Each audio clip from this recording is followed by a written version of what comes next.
안녕하십니까. 공병호TV의 공병호입니다. 며칠 전에 해외에 사는 교민이 제 방송을 보고 아주 짧은 댓글을 남겼습니다.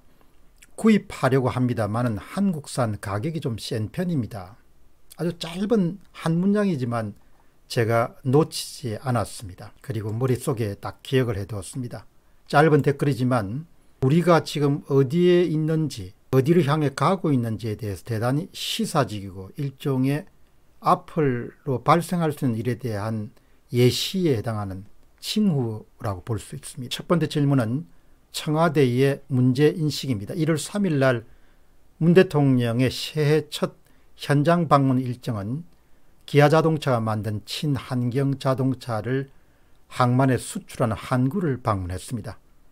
문 대통령은 수출 1호 전기차인 기아차 니로에 탑승한 뒤에 유럽으로 수출될 차량이 실려 있는 자동차 운반선에 올라서 간단한 연설을 했습니다.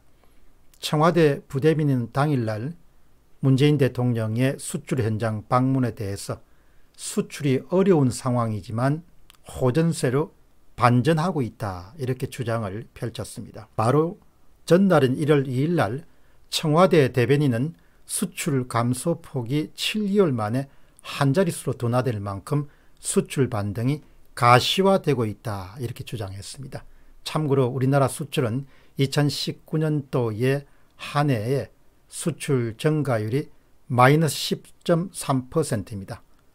글로벌 금융위기 이후에 가장 큰 폭의 감소를 기록했습니다. 두 자릿수의 감소폭을 계속 기록하다가 12월 달에 한 자릿수로 전환합니다. 마이너스 5.2%. 근데 여기서 주의해야 될 것은 대개 전년 동기 같은 기간 대비 증가율을 표시하기 때문에 우리나라의 수출 감소세가 본격화된 시점이 2018년 12월입니다.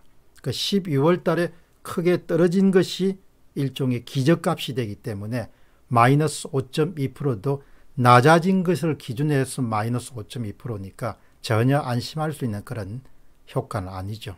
그렇지만 청와대는 마이너스 5.2%만 갖고 이제 선전을 하기 시작한 것. 다음 질문은 주목해야 될 현장 정언입니다. 사실 제가 오늘 이 방송을 하기로 결심한 것은 경상남도에서 수출 제조업을 하시는 분이 남긴 댓글에 주목했기 때문입니다. 평소에 제가 가져왔던 한국 경제가 진행돼 가는 그런 진행 상황에 대한 가설과 정확하게 일치하는 현장의 정언이기 때문에 여러분들에게 알려드려야겠다는 그런 생각을 했습니다. 제 방송을 보고 정확하게 지금 수출기업들의 상황을 정언하는 그런 기록은 다음과 같습니다. 소피아 님입니다. 경남에 수출하는 제조업을 하고 있습니다. 수출이 정말 어려워졌습니다. 글로벌 마켓에서 경쟁하면 제품 가격이 계속 떨어지는데 제조 원가가 우리는 계속해서 늘어납니다. 아주 중요한 지적사항입니다. 글로벌 경쟁시장은 굉장히 치열한 경쟁시장이기 때문에 해가 갈수록 제조 수출 가격이 떨어집니다.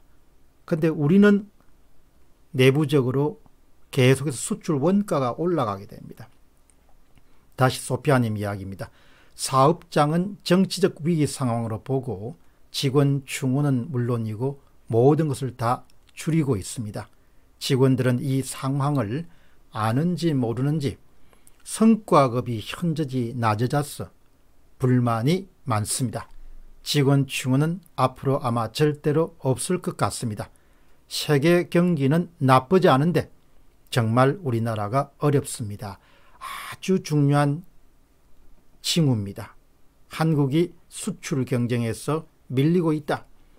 가격 경쟁력에서 크게 밀리고 있다.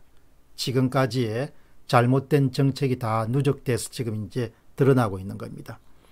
관련된 또 분, 풀러브님이란 분인데 자동차의 중소부품업체를 하고 계십니다.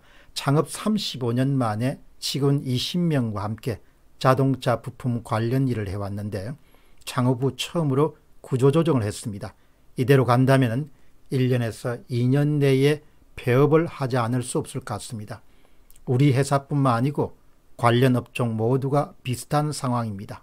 이런 이야기를 했습니다. 그럼 자동차 같으면은 내수하고 수출 비중 가운데서 수출이 좀 더 크지 않겠냐 그렇게 생각이 됩니다. 구조조정하고 이 사장님이 보는 시각은 특별한 그런 예외적인 상황이 발생하지 않으면 1년에서 2년 정도 되면 폐업할 것 같다. 지금 우리 수출기업이 당면하고 있는 현실을 드러내는 겁니다. 또 하나의 이런 중요한 정언입니다. 사일라지님입니다. 중소기업과 자영업 상대로 택배를 하면서 보이는 현상을 제가 말씀드리겠습니다. 산업 현장에서는 40대와 50대 여성분부터 해고가 일어나고 있고 지금은 50대 이상 남성분들에 대한 해고가 진행되고 있는 상황입니다. 내수만 전담을 하는 사업장의 종업원 수는 대략 40% 이상 감원이 됐습니다. 수출 중간재를 생산하는 업체는 현재 20% 정도 감원이 됐습니다. 비정규직 시급을 받고 있는데 1년 전에 비해서 50에서 60% 정도의 임금인데 참 딱한 상태입니다. 앞으로 전망도 어둡습니다. 여기서 이제 주목해야 될 것은 이미 내수는 큰 타격을 받았고 이제 수출 중간재업의 경우에는 택배업을 하시는 분들이 관찰해서 바라보니까 20% 정도 감원이 됐는데 앞으로 더 진행되겠죠. 이게 이제 우리나라가 지금 당면하고 있는 현실입니다. 자, 그러면은 다음 질문으로 수출 기업들의 상황과 전망에 대해서 알아보도록 하겠습니다.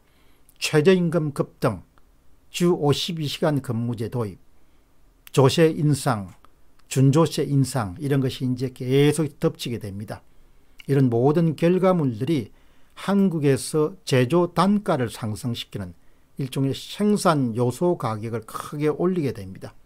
그 요소 가격이 올리게 되면 그것을 수출 가격의 전부는 전가 덮어 씌울 수 없겠지만 일부는 덮어 씌울 수밖에 없는 거죠. 이 수출 가격이 올라갈 수밖에 없습니다. 결과적으로 글로벌 시장에서 제품이든 서비스는 치열한 가격 경쟁이 진행되고 그런 상황에서 한국 기업들의 생산품들이 점점 이렇게 경쟁에서 밀리게 되는 상황이 발생하게 됩니다. 한국의 경우만 기업들이 감내할 수 없는 수준으로 원가 상승에 따라서 수출 가격 경쟁력이 빠르게 하락하고 있습니다. 이것이 바로 고용 악화로 연결되고 그 고용 악화된 사람들이 회사가 폐업하거나 도산이 되게 되면 바로 고용시장으로 쏟아져 나오게 됩니다. 이미 이제 우리는 거리를 오가면서 가게들이 문을 닫는 자영업자들의 고통은 이미 이제 체험을 하고 있습니다. 그러나 수출 기업의 고전이나 고난이라는 것은 눈으로 직접 확인할 수 없습니다. 다만 간접적으로 확인할 수 있는 것은 매달 말에 발표되는 그달의 수출 증가율입니다. 그러나 피부로 와닿지 않죠. 그러나 지금 수출기업에 계신 분들이 정언은 바로 수출기업도 자영업을 따라서 상당 수준이 와해되기 시작했다. 이런 부분을 정을 합니다. 이것은 이미 제가 방송을 통해서 여러 번 강조했듯이 한국은 생산 요소 관리에 실패함으로써 수출 경쟁력 하락이 눈에 띄게 드러나고 말 것이다. 이런 부분에 대한 경고가 현장에서 이미 일어나고 있음을 입증하는 것입니다. 이제 앞으로 그런 수출 기업들도 타격을 받게 되면 노동시장으로서 계속 쏟아져 나온 지금 이제 40대 우리 경제의 허리에 해당하는 40대가 이제 쏟아져 나오지 않습니까? 이런 인력을 정부가 어떤 식으로 먹여 살릴 것이냐. 다시 이야기하면 두 가지 대안이 있습니다. 하나는 정부가 정책 노선이나 정책 내용을 바꾸어 가지고 이 문제를 해결하든지 아니면 정권이 교체가 돼 가지고 현재 정부가 추진하고 있는 반시장적이고 반기업적이고 반이성적이고 반논리적인 반합리적인 이런 정책을 바꾸든지 그렇지 않으면 더 큰 어려움에 빠지게 되겠죠. 따라서 총선에서 표를 던지시는 분들은 이 상태가 계속 가져갈 건지 아니면 이 상태의 변화를 요구하는 건지 이 두 부분에 대해서 입장을 명확히 하셔서 정신 차리고 표를 던져야 될 겁니다. 현 정부가 현재의 정책을 지속하는 한 경제는 거의 파국 상태로 갈 수밖에 없을 것이다. 그 점을 제가 여러분들에게 당부드리고 싶습니다. 그냥 주관적인 주장이 아니고 현장에 계신 분들의 정언을 통해서 제가 갖고 있는 가설과 더해서 여러분의 말씀을 드렸습니다. 공병호 TV의 공병호였습니다. 감사합니다.